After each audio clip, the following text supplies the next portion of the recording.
ಸತತ ಪರಿಶ್ರಮದಿಂದ ಯಶಸ್ಸು ಸಾಧ್ಯ. ಪ್ರತಿಭಾ ಮಂಜುನಾಥ್. ಕ್ರೀಡೆ ಎಂದರೆ ಕೇವಲ ಗೆಲುವು ಸೋಲು ಅಲ್ಲ, ಅದು ಶಿಸ್ತು, ಪರಿಶ್ರಮ, ಸಹಕಾರ ಮತ್ತು ಆರೋಗ್ಯಕರ ಬದುಕಿನ ಪಾಠವನ್ನ ಕಲಿಸುವ ದೊಡ್ಡ ಪಠ್ಯ ಎಂದು ಪ್ರತಿಭಾ ಮಂಜುನಾಥ್ ಹೇಳಿದರು. ಶುಕ್ರವಾರ ಪಟ್ಟಣದ ಸುಭಾಷ್ ಮೈದಾನದಲ್ಲಿ ಸಾರ್ವಜನಿಕ ಶಿಕ್ಷಣ ಇಲಾಖೆ ಹಾಗೂ ರಂಗನಾಥ ಪ್ರೌಢಶಾಲೆ ಬಾಳುಪೇಟೆ ಇವರ ಸಂಯುಕ್ತಾಶ್ರಯದಲ್ಲಿ ನಡೆದ ಬೆಳಗೋಡು ಹೋಬಳಿ ಮಟ್ಟದ ಕ್ರೀಡಾಕೂಟವನ್ನು ಉದ್ಘಾಟಿಸಿ ಮಾತನಾಡಿದರು. ನಮ್ಮ ಸರ್ಕಾರಿ ಶಾಲೆಗಳಲ್ಲಿ ಓದುತ್ತಿರುವ ವಿದ್ಯಾರ್ಥಿಗಳು ಹಳ್ಳಿಯ ಬಡವರ ಮಕ್ಕಳು ಮಾತ್ರವಲ್ಲ, ಮುಂದಿನ ದಿನಗಳಲ್ಲಿ ದೇಶವನ್ನ ಮುನ್ನಡೆಸುವ ನಾಯಕರು. ನಮ್ಮಲ್ಲಿ ಅನೇಕರು ಕ್ರೀಡೆಗಳ ಮೂಲಕ ರಾಜ್ಯ ಮಟ್ಟಕ್ಕೂ, ರಾಷ್ಟ್ರ ಮಟ್ಟಕ್ಕೂ, ಅಂತಾರಾಷ್ಟ್ರೀಯ ಮಟ್ಟಕ್ಕೂ ಹೋಗುವ ಸಾಮರ್ಥ್ಯ ಹೊಂದಿದ್ದಾರೆ. ಆದ್ದರಿಂದ ಇಂದಿನ ಕೂಟವು ಕೇವಲ ಕ್ರೀಡಾಕೂಟವಲ್ಲ, ಅದು ನಿಮ್ಮ ಭವಿಷ್ಯದ ಹೆಜ್ಜೆ ಗುರುತಾಗಿದೆ. ಶಿಕ್ಷಕರು ವಿದ್ಯಾರ್ಥಿಗಳಿಗೆ ವಿದ್ಯಾಭ್ಯಾಸ ಕಲಿಸುವುದಷ್ಟೇ ಅಲ್ಲ, ಕ್ರೀಡೆಗೂ ಪ್ರೋತ್ಸಾಹ ನೀಡುತ್ತಿದ್ದಾರೆ. ಅವರಿಗೆ ನನ್ನ ಹೃತ್ಪೂರ್ವಕ ಅಭಿನಂದನೆಗಳ. ಪೋಷಕರು ಮಕ್ಕಳಿಗೆ ಬೇಕಾದ ಉತ್ತೇಜನ ನೀಡುತ್ತಿರುವುದು ಸಂತೋಷದ ವಿಚಾರವಾಗಿದೆ. ಶಾಸಕರು ನಮ್ಮ ಸರ್ಕಾರಿ ಶಾಲೆಗಳಲ್ಲಿ ಕ್ರೀಡಾ ಸೌಲಭ್ಯಗಳನ್ನು ಉತ್ತಮಗೊಳಿಸಲು ಬದ್ಧರಾಗಿದ್ದಾರೆ. ಮೈದಾನಗಳ ಅಭಿವೃದ್ಧಿ, ಕ್ರೀಡಾ ಸಾಮಗ್ರಿ ಹಾಗೂ ತರಬೇತುದಾರರ ಕೊರತೆಯನ್ನು ನಿವಾರಿಸಲು ಪ್ರಯತ್ನಿಸುತ್ತಿದ್ದಾರೆ. ಹೋಬಳಿಯಿಂದಲೇ ಭವಿಷ್ಯದ ಒಲಿಂಪಿಕ್ ಕ್ರೀಡಾಪಟುಗಳು ಬರಬೇಕು ಎನ್ನುವುದು ನಮ್ಮ ಹಂಬಲ. ಇದು ಮಲೆನಾಡ ಪ್ರದೇಶವಾಗಿದ್ದರಿಂದ ಮಳೆ ಹೆಚ್ಚಾಗಿರುತ್ತದೆ. ಆದ್ದರಿಂದ ಒಳಾಂಗಣ ಕ್ರೀಡಾಂಗಣ ನಿರ್ಮಾಣಕ್ಕೆ ಶಾಸಕರು ಉತ್ಸುಕರಾಗಿದ್ದಾರೆ ಎಂದು ತಿಳಿಸಿದರು. ಪ್ರಿಯ ವಿದ್ಯಾರ್ಥಿಗಳೇ, ಗೆಲುವು ಸೋಲು ಸಹಜ, ಮುಖ್ಯವಾದದ್ದು ಕ್ರೀಡಾ ಸ್ಫೂರ್ತಿ.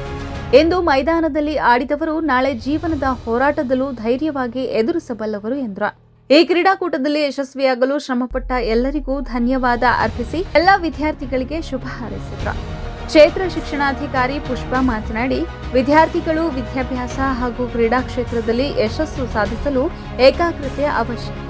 ಮಕ್ಕಳು ವಿದ್ಯಾಭ್ಯಾಸ ಹಾಗೂ ಕ್ರೀಡೆಯಲ್ಲಿ ಭಾಗವಹಿಸುವಾಗಲೂ ಏಕಾಗ್ರತೆ ಬೆಳೆಸಿಕೊಳ್ಳುವುದು ಮುಖ್ಯ.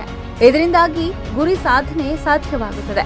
ಶಿಕ್ಷಣದೊಂದಿಗೆ ಕ್ರೀಡೆಗೂ ಸಮಾನ ಆದ್ಯತೆ ನೀಡಿದಾಗ ಮಾತ್ರ ಮಕ್ಕಳ ಸಮಗ್ರ ವ್ಯಕ್ತಿತ್ವ ಬೆಳವಣಿಗೆ ಸಾಧ್ಯವಾಗುತ್ತದೆ ಎಂದು ಅವರು ಅಭಿಪ್ರಾಯಪಟ್ಟರು. ಸ್ಕೂಲ್ ಯೂನಿಫಾರ್ಮ್ ಅಲ್ಲಿ ಯಾರು ಇಲ್ಲ, ಎಲ್ಲ ಕೂಡ ಟ್ರ್ಯಾಕ್ ಸೂಟ್ ಅಲ್ಲಿ ಇದ್ದೀರಾ. ಅದಕ್ಕೆ ನಾನು ಯಾರೆಲ್ಲ ಇದಕ್ಕೆ ಸಪೋರ್ಟ್ ಮಾಡಿದೀರಾ, ದಾನ ಕೊಟ್ಟಿದ್ದೀರಾ, ಅವರೆಲ್ಲರಿಗೂ ಕೂಡ ನಾನು ಅಭಿನಂದಿಸ್ತೀನಿ ಮತ್ತೆ ಧನ್ಯವಾದಗಳನ್ನ ತಿಳಿಸ್ತೀನಿ. ಜೊತೆಗೆ ನಾನು ನೋಡ್ದಂಗೆ ನಾನು ಕೆಲವು ಶಾಲೆಗೆ ಭೇಟಿ ಕೊಟ್ಟಾಗ ಅಲ್ಲಿ ದೈಹಿಕ ಶಿಕ್ಷಕರು ಇರೋದಿಲ್ಲ, ಹಳೆ ವಿದ್ಯಾರ್ಥಿಗಳು ಬಂದು ಪ್ರಾಕ್ಟೀಸ್ ಮಾಡಿಸ್ತಾ ಇರ್ತಾರೆ. ನನ್ಗೊಂಥರ ಹೆಮ್ಮೆ ಅನ್ಸುತ್ತೆ. ಅಂದ್ರೆ ಯಾವುದೋ ಒಂದು ರೂಪದಲ್ಲಿ ಸಕಲೇಶಪುರ ತಾಲೂಕಲ್ಲಿರುವ ಕೊರತೆಯನ್ನ ಯಾವ್ದ್ಯಾವ್ದೋ ರೀತಿಯಲ್ಲಿ ಅದನ್ನ ನಾವು ಪರಿಹರಿಸಿಕೊಂಡು ಎಲ್ಲೂ ನಾವು ಕಡಿಮೆ ಇಲ್ಲ ಅನ್ನೋದನ್ನ ನಡೆಸಿಕೊಟ್ಟಿದ್ದಾರೆ.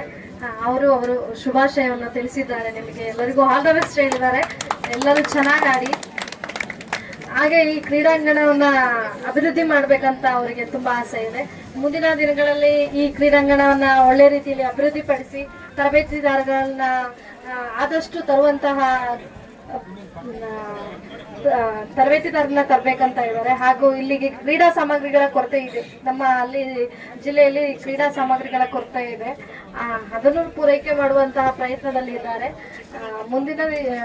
ಮುಂದಿನ ಕ್ರೀಡಾಂಗಣ ನಮ್ಮ ಸಕಲೇಶಪುರದಲ್ಲಿ ಎಲ್ಲೂ ಇಲ್ಲದಂಗೆ ಚೆನ್ನಾಗಿ ಒಳಾಂಗಣ ಮತ್ತು ಹೊರಾಂಗಣ ಕ್ರೀಡಾವನ್ನ ಮಾಡಕ್ಕೆ ಬಯಸ್ತೀವಿ.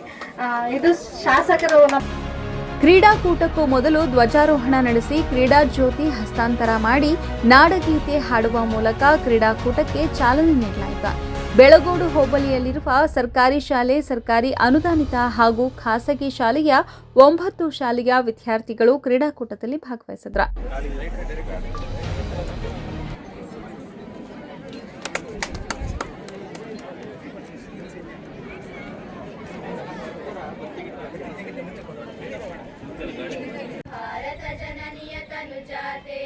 ಜನನಿಯ ಜೋಗುಳ ವೇದದ ಘೋಷ, ಜನನಿಗೆ ಜೀವವು ನಿನ್ನಾವೇಶ, ಹಸುರಿನ ಗಿರಿಗಳ ಸಾಲೆ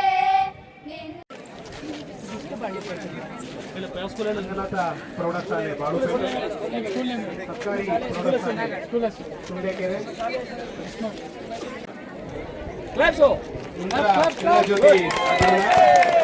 ಕಳೆದ ಬಾರಿ ಚಾಂಪಿಯನ್. ಈ ಸಂದರ್ಭದಲ್ಲಿ ದೈಹಿಕ ಶಿಕ್ಷಣ ಪರಿವೀಕ್ಷಕರಾದ ಪುಷ್ಪವಂತ್, ಸಮಾಜ ಸೇವಕರಾದ ಕಟ್ಟಗದ್ದೆ ನಾಗರಾಜ್, ಬಾಳುಪೇಟೆ ವಿನಾಯಕ, ಬಡಾವಣೆ ಅಧ್ಯಕ್ಷರಾದ ನಂಜುಂಡಸ್ವಾಮಿ, ಗ್ರಾಮಸ್ಥರಾದ ಪ್ರಕಾಶ್, ಜಗದೀಶ್ ರಂಗನಾಥ್, ಪ್ರೌಢಶಾಲೆಯ ಮುಖ್ಯ ಶಿಕ್ಷಕಿ ಲಲಿತಾ, ಕರುಣಾಕರ್, ರವೀಂದ್ರ, ಅನಿಲ್, ಮೋಗಪ್ಪ ಗೌಡ ಸೇರಿದಂತೆ ಮುಂತಾದವರು ಉಪಸ್ಥಿತರಿದ್ದರು.